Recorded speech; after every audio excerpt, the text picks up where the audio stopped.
Theo Park, you've been the casting director for Ted Lasso since season one. So what has it been like to work on an ongoing series, having been there from the beginning?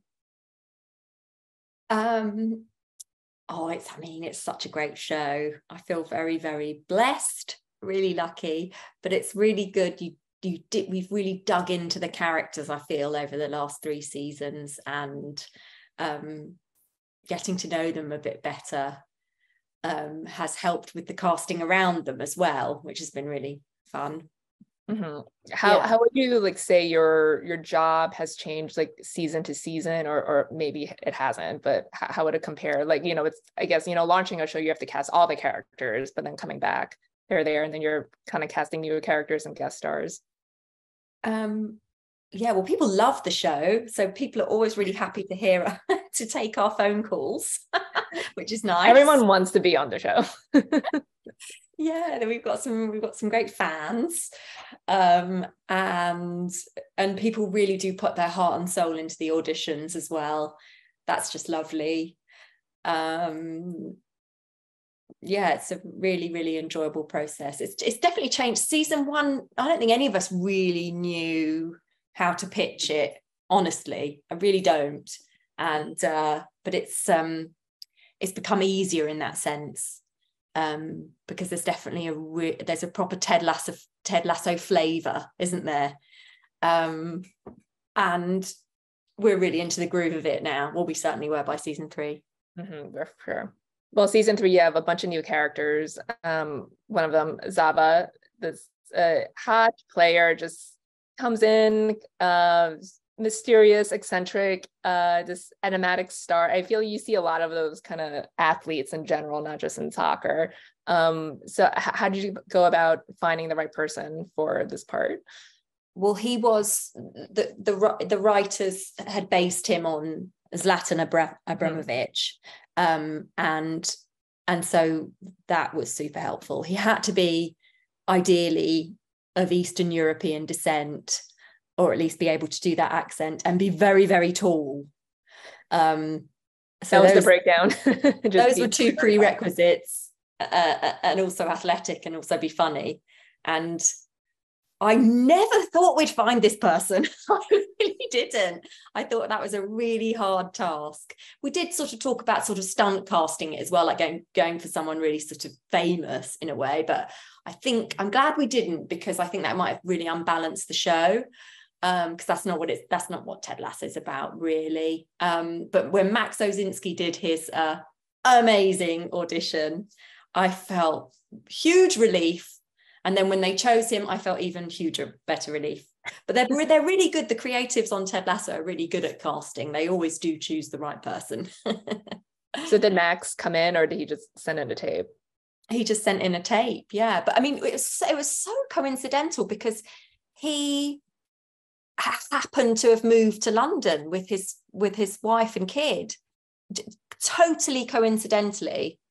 And because I reached out to his American agent, and they said, oh yeah, he's available, and guess what, he's living in London. I said, what?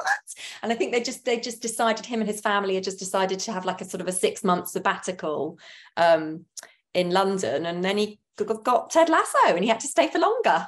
It's lovely. Did he know how to play soccer? He did not, but he didn't tell me that. I mean, that's always the case, right? So, but do you know what? He didn't actually need to. Zava. No, he didn't have a lot of time on the field. No. Yeah. So he didn't really need to. He did actually do some little moves in his audition scene, though, that made it look like he could play soccer. Well, yeah. So what was it about his self-tape when you're like, that's the guy? Was it those moves? Well, because he was exactly like you see him in the episodes. He just sort of nailed that kind of serious asshole who's but he's not mean. He's just like, he knows he's like hot stuff. He thinks he's just incredible. He thinks he is amazing. And Max just nailed that, but with a complete po face in his audition, and then did some amazing press ups and stuff like that to show off his physique. And I thought, wow, that's a bullseye for me. Amazing. Yeah. But the season you also had to build Keeley's world around her new firm, her new job. Barbara's my favorite character, Katie Wicks. How did that come about? I mean, she is amazing. Another reason I think why the creatives do always choose the best person is because they've got Brett in the writers' room, and I know he's watching all of the tapes. I know that they all sit around and watch all the tapes, and because Brett knows all of the best comedy people in the UK, and I know that he'll back me up, and you know, he'll always choose the best person. She's amazing, Katie Wicks. She's one of our finest British female comedy actors, and honestly, she's one in my top 5 people of all time. So I was so happy she auditioned for it and she got the part. She's brilliant. I love her because she's so dry and like so no nonsense, especially with Keeley. She's brilliant, isn't she? Yeah. Well, the other big part is Jack, played by Jodie Balfour. Also a very significant role in Keeley's life, her love interest. So what was that process like? Was it self-tapes again for her, or did you? Yeah, we were still doing self-tapes at this point. Back when we started. So she taped from, I can't remember where she was living now, somewhere in America. But I knew her because she was in this British show. She's brilliant, Jodie Balfour. She's such a good actor. And of course she played the First Lady in For All Mankind. Yeah, exactly. And so I was thrilled to think that maybe she might want to do this. And there we go. We had this amazing audition and she wanted to do it. I mean, she's brilliant, isn't she?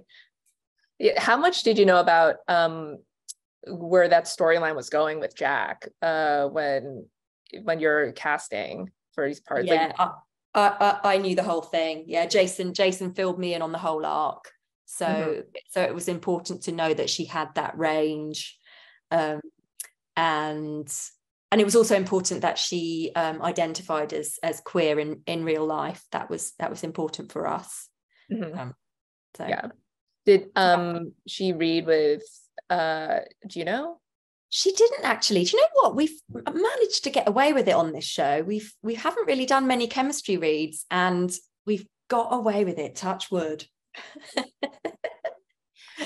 You're just that good. Like they all just have amazing chemistry when they meet. So yeah, I mean, I was watching that episode with them together, and I just thought, God, it really does work. They're really good together, Juno and Jodie. It really does. I was happy about that.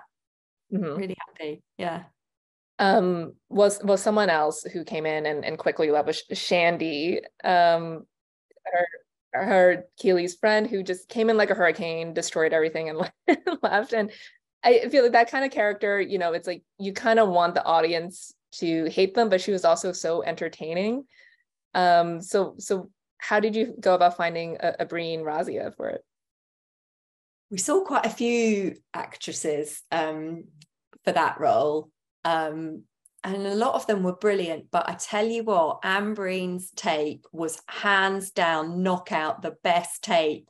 And it was almost like there's no point me sending any other tape because she is. But of course you have to. You know, I got to this stage now where I always send them at least half a dozen to choose through. But I was texting the director and said, if they choose anyone else apart from Anne Breen, they're idiots. But of course they didn't, because they always choose the right person. And she was sensational. She's totally great. Yeah, it's like when she gets fired and she gives like her, you know, scorched earth speech and yeah. And that was actually a version of that was her audition scene, and she totally nailed it. Totally nailed it. Well, lastly, is there any casting this season that you absolutely love besides any of the ones that we've mentioned so far? That's a good question. Katie Wicks, I'm glad you pointed her out because I was so happy with her. There's an episode coming up that I can't talk about. Okay. But I'm very I'm very happy with the casting of someone's mother. I can't say anything else. There we go. So good tease. Yeah. Oh, Theo, it was great speaking with you. Thanks so much for your time. Thank you for having me.